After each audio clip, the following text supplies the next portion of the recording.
प्रश्न है हमारे पास ए तथा बी की मासिक आय का अनुपात क्रमांक 4:5 है तथा ए तथा बी की मासिक बचत का अनुपात क्रमांक 14:19 है।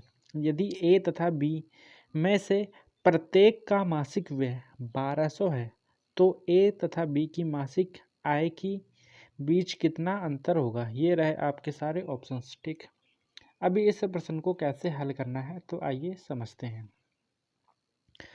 हमें आय का अनुपात और बचत का अनुपात दिया है, ठीक, लेकिन यहाँ से अगर हम आय देखें तो आय बराबर में क्या होता है, व्यय प्लस में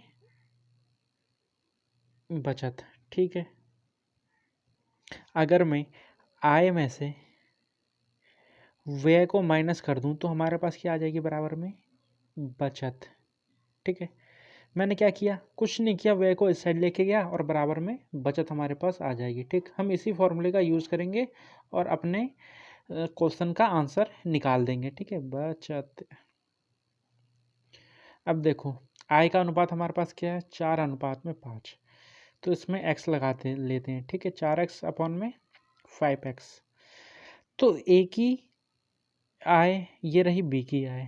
ठीक, ए की आय में से उसको व्यय का माइनस करते हैं। व्यय कितना है, 1200, प्रत्येक का व्यय दे रखा है कितना है, 1200, बीच में क्या आएगा, माइनस आ जाएगा। ठीक, बराबर में क्या आ जाएगा, बचत। बचत का अनुपात क्या है, ये रहा 14:19।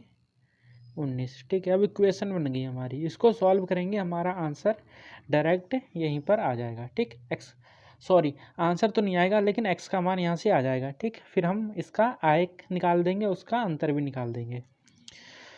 तो यहाँ से 19 की 4 में मल्टीप्लाई होगी, 19 चको कितना हो जाता है, 76x माइनस में 00, 19 दूनी 38, लगे 3, 19 कम 19, 20, 21 और 1 22। ठीक है, बराबर में क्या हो जाएगा, 14×5 70x।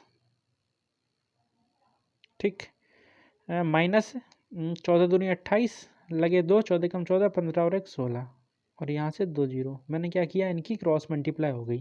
ठीक, अभी कलर चेंज करता हूँ, 76x 70x, 70x इस साइड आ जाएगा तो यहाँ से बचेगा 6x, बराबर में कितना, ये माइनस का है, उस साइड जाके प्लस में हो जाएगा। ठीक, ये हो जाएगा मेरे पास 22,800। सीधे मैं माइनस कर देता हूँ। ठीक, यहाँ से आ जाएगा मेरे पास 0 0। ठीक, 8 में से 8 गया 0, एक हासिल यहाँ गया, 12 में 6 गया 6। ठीक, यहाँ से x का मान कितना आ गया मेरे पास, 1 2 3। ठीक है, x का मान कितना आ गया, 1000। हमसे क्या पूछा, ए और बी की मासिक आय के बीच का अंतर। तो देखो यहाँ पर ए की मासिक आय कितनी है, 4x, और बी की मासिक आय कितनी है, 5x। हमसे क्या पूछा है, इन दोनों के बीच का अंतर। तो यहाँ से 4x और 5x के बीच का अंतर पूछा है, इनका डिफरेंस निकालेंगे, हमारे पास कितना आएगा, x, और x का मान हम निकाल चुके हैं कितना, 1 2 3, 1000। ठीक है, ऑप्शन नंबर बी हमारा राइट और करेक्ट आंसर हो जाएगा। ठीक है, समझ में आया ना, एकदम बेसिक से बताया। ठीक, धन्यवाद।